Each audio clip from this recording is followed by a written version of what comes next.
नमस्कार दोस्तों। एक सेठ जिसका नाम परमानंद था, उसकी भक्ति के चर्चे दूर दूर तक प्रसिद्ध थे। वह दानी महादानी और समाज सेवक था।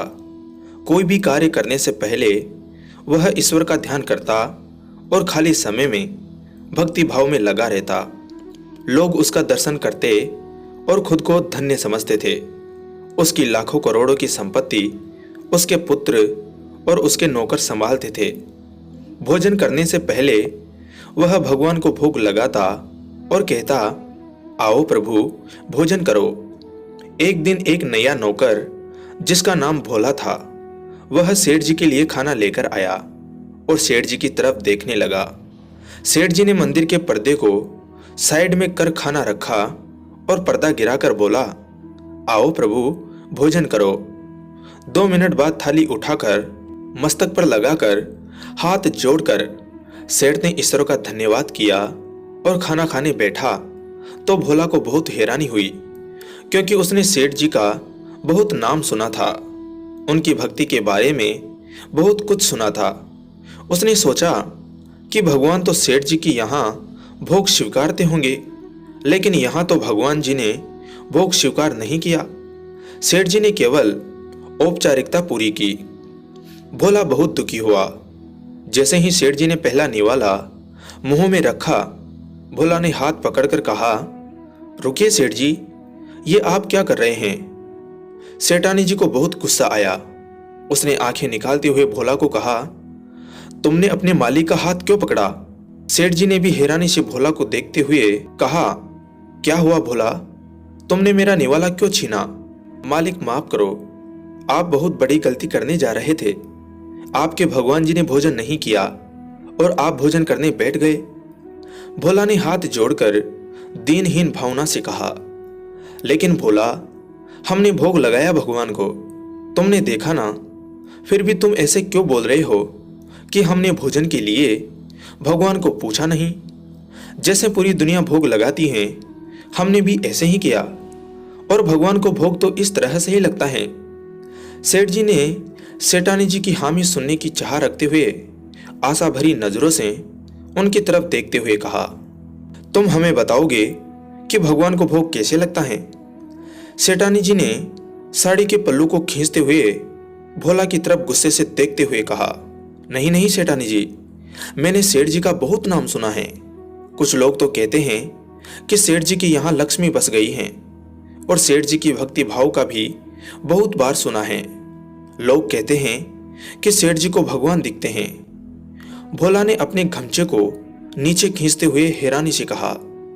सेठ जी सेठानी जी अचंभित भरी नजरों से देखते हुए भोला की बात सुन रहे थे। यहां जब मुझे आपकी सेवा करने का मौका मिला तो मैं बहुत खुश था। लोग मुझे किस्मत वाला कहकर मेरी तारीफ कर रहे थे। कह रहे थे कि बड़ी हवेली में देवताओं का वास है, वहां सेठ जी भक्ति में लगे रहते हैं, धन की कोई कमी नहीं है। तुम सेठ जी की सेवा करोगे तब तुम्हें आभास होगा कि तुम पर कितनी मेहरबान हुई तुम्हारी किस्मत। सेठ जी सेठानी जी अपनी तारीफ सुन आनंदित हो रहे थे। तभी भोला ने गुस्से में अपने गमछे को हाथों में लेकर हाथ जोड़कर कहा, मालिक माफ करे, पर आपकी भक्ति में मुझे कुछ दम नहीं लगा। क्या बोल रहे हो भोला तुम? सेठानी जी ने गुस्से से देखते हुए भोला को फटकार लगाई। तुम इनकी भक्ति का फैसला करने वाले होते कौन हो? यहाँ 4 पैसे कमाने आए हो, उसमें ध्यान दो, ना कि सेठ जी की दिनचर्या पर। तुम्हें यहाँ इनकी सेवा करने को। सेठानी जी आगे कुछ बोलती, सेठ जी ने हाथ के इशारे से रोक दिया और स्नेह से भोला से पूछा, तुम बताओ भोला, तुम्हें क्या गलत लगा? लोग मेरे बारे में क्या बोलते हैं मुझे कोई परवाह नहीं। मेरी भक्ति में कितना दम है मैं नहीं जानता, लेकिन जितना समय मुझे मिलता है मैं प्रभु को अपना समय अर्पित करता हूँ, और भगवान के दर्शन है तो तरस रहा हूँ। मुझे ईश्वर ने दर्शन नहीं दिए, बस मैं उन्हें अपने हृदय में महसूस करता हूँ। रही बात लक्ष्मी जी की, वह वहीं रहती हैं जहाँ मेहनत और लगन हो। सेठ जी ने मुस्कुराते हुए कहा, मालिक, आप भगवान पर यकीन करते हैं तो आपको तब तक भोजन करने का हक नहीं जब तक आपके भगवान भोजन नहीं कर लेते। आपने लड्डू गोपाल जी को इतना सजाया है और अन्य देवी देवताओं को आपने इतना अद्भुत सजा रखा है। आपने इनको भजन सुनाया बहुत धैर्य से, फिर आपने भोग लगाते समय क्यों जल्दी की? आपने भी वही किया जो अन्य लोग करते हैं।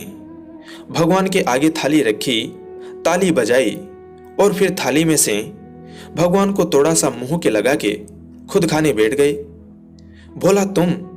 सेठानी जी ने आंखें निकालते हुए बोलना चाहा तो सेठ जी ने बीच में रोक दिया। बोला, तुम्हें क्या लगता है यह जो मूर्तियां हैं ये भोजन करेगी? सेठ जी ने व्यंग्यात्मक हंसी हंसते हुए पूछा। सेठ जी, जब एक माँ अपने बच्चे को खाना खिलाती है वह नहीं खाता तो तब तक माँ प्रयास करती हैं जब तक उसका बच्चा खाना न खा ले। परिवार का जब एक सदस्य खाना नहीं खाता तो सब उसके पीछे लग जाते हैं खाने के लिए। अब आप मुझे बताए कि भगवान जो दिन रात हमारे घर में रहते हैं, जिन्हें हम धूप बाती दिखाते हैं, उनकी पूजा करते हैं, वह खाना नहीं खाते तो हम जिद क्यों नहीं करते कि आओ प्रभु भोजन करो? जैसे ही भोजन की थाली मंदिर में रखी, भगवान जी अपने सिंहासन से खड़े हो थाली उठा लेते हैं। हम सब औपचारिकता ही करते हैं। देवता खुद को कितना अपमानित महसूस करते होंगे।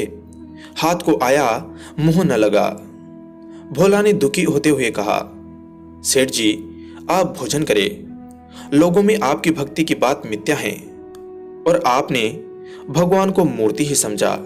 इतना कहकर भोला कमरे से निकल गया। सेठ जी निरुत्तर हो सोच में पड़ गए। एक नौकर ने उनकी आंख खोल दी। सच कह रहा है भोला। सुनिए, इन नौकरों को यूं मुंह मत लगाए। कितनी बातें बोल गया वो। सेठानी जी ने पानी का गिलास रखते हुए कहा, आप भोजन करें। सेठानी जी ने खाने की थाली सरकाते हुए कहा, नहीं मुझे भूख नहीं है। सेठ जी ने थाली के आगे हाथ जोड़कर प्रणाम किया। धन्यवाद दोस्तों।